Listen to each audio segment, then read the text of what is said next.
Hello दोस्तों, आज की क्लास में एक बार फिर से आपका स्वागत है। चलिए दोस्तों शुरू करते हैं आज के कुछ महत्वपूर्ण प्रश्न। पहला प्रश्न है 5 अंकों की बड़ी से बड़ी पूर्ण वर्ग संख्या क्या होगी। देखिए 5 अंकों की बड़ी से बड़ी संख्या कौन सी होती है, वो होती है 99,999। ये होती है 5 अंकों की बड़ी से बड़ी संख्या। ठीक है, बड़ी से बड़ी संख्या। अब हमें क्या करना है, इसका पूर्ण वर्ग निकालना है। चलिए निकालते हैं भाग विधि से।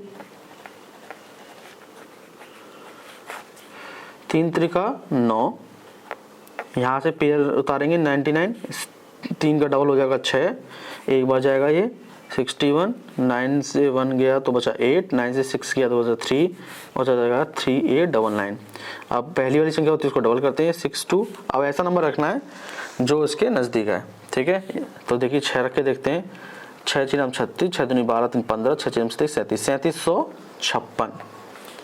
ठीक है, अब इसे माइनस करेंगे तो माइनस करना 9 में 6 माइनस करेंगे तो आया आपके 3, 9 में से 5 माइनस करा तो 4, 8 में से 7 माइनस करा तो 1, 143 क्या बचा, शेष बचा। ठीक है, आपको याद रखना है जब बड़ी से बड़ी संख्या की बात करें तो इसमें आपको जोड़ना नहीं है, जो शेष हो उसे जोड़ना नहीं है। ठीक है, इसमें से घटाना है, ये बात आपको बात रखनी है याद। तो 99,999 में से जो 5 अंकों की बड़ी से बड़ी संख्या है उसमें से शेष को क्या करेंगे, घटाएंगे। ठीक है, तो 9 में से 3 गया 6, 9 में 4 गया 5, 9 में से 1 गया 8, 9 9, तो 99,856 आपका आंसर आ गया। ठीक है, बात क्लियर हो गई है। तो आपको याद रखना है जब भी आपको बात करें बड़ी से बड़ी संख्या की बात करें और पूर्ण वर्ग निकालने की बात करें तो जो शेष बचता है उसे हमेशा आपको घटाना है।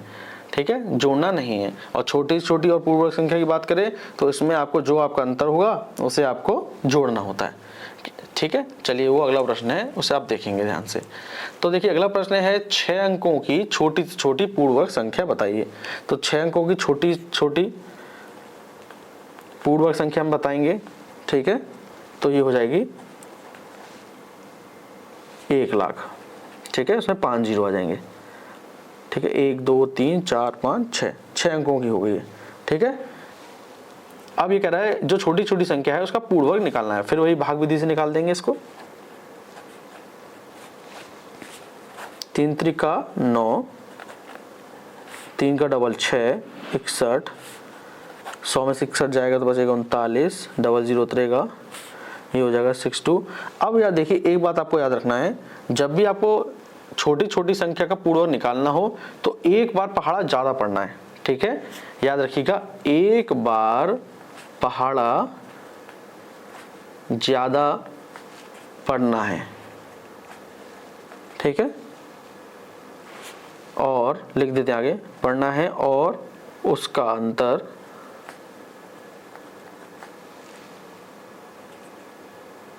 को छोटी से छोटी संख्या में जोड़ देना है, में जोड़ना है। ठीक है, तो सबसे पहले हमने क्या करा, 6 अंकों की छोटी छोटी संख्या क्या होती है, वो होती है 1 लाख। हमने क्या करा, हमने निकाल लिया एंड तक।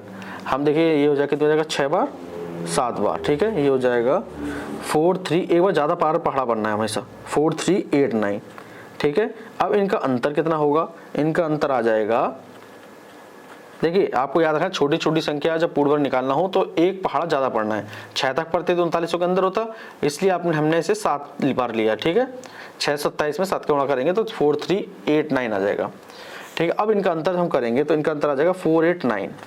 अब मैंने आपको बताया जो अंतर हो वो छोटी छोटी संख्या में जोड़ दें। तो सबसे छोटी संख्या कितनी है, 1 लाख, इसमें आपको जोड़ देना है 489 को, तो आपका आंसर आ जाएगा। ठीक है, आपका आंसर आ गया 100,489। इस तरीके से आपको सॉल्व करने हैं ऐसे प्रश्नों को। ठीक है, बहुत आसान हो गए। 5 अंकों की बड़ी से बड़ी संख्या के लिए क्या करना है, तो सबसे पहले आपको जो 5 अंकों की बड़ी संख्या निकाल लेनी है। ठीक है, कि 99,999, उसका आपको वर्गमूल निकालना है। ठीक है, जो अंतिम संख्या होगा उसका अंतर जो होगा आपका, उसे आपको घटाना होगा जो बड़ी से बड़ी संख्या होगी। ठीक है, छोटी छोटी संख्या में क्या करेंगे, एक बार लास्ट में पहाड़ा ज्यादा पढ़ना है लास्ट में। ठीक है, और फिर उसकी संख्या का जो अंतर होगा ठीक है, उसे छोटी छोटी संख्या में जोड़ देंगे। बात क्लियर हो गई। अब हम चलते हैं अगले वाले प्रश्न पर। अगला वाला प्रश्न है 10, 16, 24 में विभक्त होने वाली छोटी छोटी पूर्ण वर्ग संख्या हमें बतानी है। देखिए याद रखिएगा, जब आपको छोटी छोटी पूर्ण वर्ग संख्या निकालनी है तो देखिए इनका सबसे पहले क्या करेंगे, एलसीएम लेंगे। तो 10, 16, 24 का एलसीएम लेंगे और देखिए जिसकी कमी पड़ती है उसका एलसीएम से गुणा कर देते हैं। जैसे अभी बताते हैं आपको, 2 पंचे 10, 2 अट्ठे 16, 12 बार, ठीक है। ये जाएगा फिर से 2 चौको 8, 2 छिंग 12, फिर 2 से 5, 2 दूनी 4, 2 तीन 6, फिर 2 से दीजिए 5, 1 और 3, फिर 3 से और 5 से, ठीक है। अब आप गुणा कर लेते हैं इनकी, 2 गुणा 2 गुणा 2 गुणा 2, 3 गुणा 5, ठीक है। तो देखिए पूर्ण वर्ग निकालना है तो जोड़े बनने चाहिए, ठीक है। जिसके जोड़े नहीं बनने उसे उसी की ही कमी होती है, ठीक है। जैसे यहाँ पे देखिए 2 गुणा 2 एक पेयर बन गया, 2 का भी पेयर बन गया, 3 का पेयर नहीं बनना है और 5 का। जिनका पेयर नहीं बनना है उनको ले लेते हैं, ठीक है। पहले की गुणा करेंगे, 2 दूनी 4, 4 दूनी 8, 8 दूनी 16, 16 तीन 48, 48 गुणा 5 हो जाएगा 240। अब किसकी कमी पड़ रही है, यहाँ 3 की कमी पड़ रही है क्योंकि पूर्ण वर्ग है ना, वर्ग में 2 संख्या चाहिए होती है। यहाँ 3 की कमी पड़ रही है, यहाँ देखिए और 5 की कमी पड़ रही है, यहाँ 5 ले लिया। 5 3 15, 15 0 0, 15 चौको 60, 15 दूनी 30 और 6 36, 3600 देखिए आपका आंसर आ गया। बहुत आसानी से आपने इसे सॉल्व कर दिया, ठीक है। चलिए अब अगला प्रश्न ले लेते हैं। देखिए जो अगला वाला प्रश्न है कई बार एग्जाम में आएगा और ये देखिए हर बार पूछा भी जाता है। चलिए देखिए इसे कितने आसानी से सॉल्व करेंगे।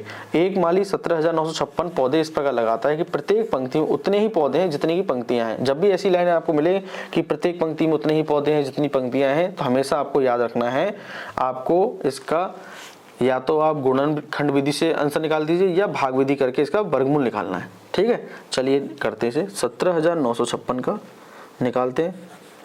एक बार यहाँ से पेयर उतारेंगे 79, 1 का डबल 2, 23 3 69, ठीक है। यहाँ पे हो जाएगा 10, यहाँ से उतार देंगे 56, 3 का डबल 6 और देखिए कितनी बार जाएगा ये, 4 बार देखते हैं, ठीक है। 4 चौक 16, 4 6 24, 1 25, 4 दूना 9 10, ठीक है। 4 बार चला गया, पूरा पूरा कट गया ये, ठीक है। तो 17,956 का वर्गमूल क्या निकला, 134 और 134 ही आपका क्या है, आंसर आ गया, ठीक है। तो एक पंक्ति में पौधे कितने होंगे, 134। तो ऐसे प्रश्न आप आसानी से सॉल्व कर सकते हो और एग्जाम में ये वाले प्रश्न आते भी हैं, ठीक है। अब एक प्रश्न और रह गया आज का, अंतिम, इसे भी देख लेते हैं। देखिए रूट में दिया है अंदर 1 + x अपॉन 169 इक्वल में 14 अपॉन 13 में x की वैल्यू निकालनी है। देखिए अगर इक्वल के बगल में रूट है तो बराबर में इधर जाके वो स्क्वायर बन जाता है, ठीक है।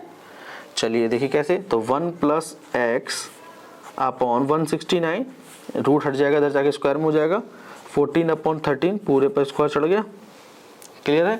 1 + x अपॉन 169, इससे करेंगे 14 का स्क्वायर 196, 13 का स्क्वायर 169, क्लियर है। यहाँ तक किसी को परेशानी नहीं होनी चाहिए। अब आगे करेंगे 169, ये कर देंगे तो देखिए हो जाएगा 169 प्लस, ठीक है, 169, देखिए कुछ गड़बड़ तो नहीं हो गया, एक बार चेक कर लेते हैं, 196 हो गया, ठीक है। हाँ एक काम कर सकते हैं हम जो प्लस का 1 है, सॉरी ये 1 प्लस का है, इधर जाके हो जाएगा माइनस का। चलिए x अपॉन 169 एक स्टेप बढ़ा लेते हैं, तो 196 अपॉन 169 माइनस का 1, ठीक है। अब एलसीएम करेंगे तो 169, 196 से देखिए कर देते हैं थोड़ा सा, देखिए 169 ये हो गया एक टाइम, तो 196 माइनस के 169, तो ये हो गया x इक्वल का 169 इक्वल का 196 में से 169 हम माइनस करते हैं तो कितना बचना चाहिए, ये बचेगा 27 अपॉन में क्या आएगा 169। देखिए दोनों बराबर में, नीचे देखेंगे तो सेम संख्या है तो आपस में कट जाएंगे, तो x की वैल्यू निकालनी थी, x की वैल्यू कितनी आ गई 27। तो ऐसे आप इस प्रश्न को सॉल्व कर लेंगे, ठीक है। बात क्लियर हो गई, ठीक। एक तरीका और है, अगर ऐसे वाले प्रश्न आपको मिल जाए एग्जाम में, देखिए कैसे, एक तरीका और देख लेते हैं। अगर इस फॉर्मेट का प्रश्न मिल जाए कि 1 + x अपॉन संख्या दी हो कोई, ठीक है, बराबर में कोई भिन्न दिया हो, यानी कि अंश और बटा हर हो, ऐसे हो, इस फॉर्मेट में अगर दिया है आपको, तो इसकी देखिए बहुत शानदार ट्रिक है। आपको क्या करना है, अंश को जोड़ देना है हर में, बस आपका आंसर आ जाएगा। अंश कितना दिया था मेरे, देखिए यहाँ पर था 14 और हर कितना था 13, 14 और 13 जोड़ देंगे तो 27 आपका आंसर आ गया। ठीक है, ये तो बहुत आसान हो गया। बस ये फॉर्मेट आपको देख लेना है कि रूट में 1 प्लस एक्स अपन संख्या है और आप अंश बटे हर है, तो अंश और हर को जोड़ देना है और आपका आंसर आ जाएगा। तो दोस्तों, आपको क्लास पसंद आई हो तो प्लीज़ चैनल को लाइक शेयर सब्सक्राइब कर दीजिएगा। दोस्तों, हम इसी तरीके से शानदार ट्रिक आपके लिए लेते आएंगे। ठीक है दोस्तों, थैंक यू।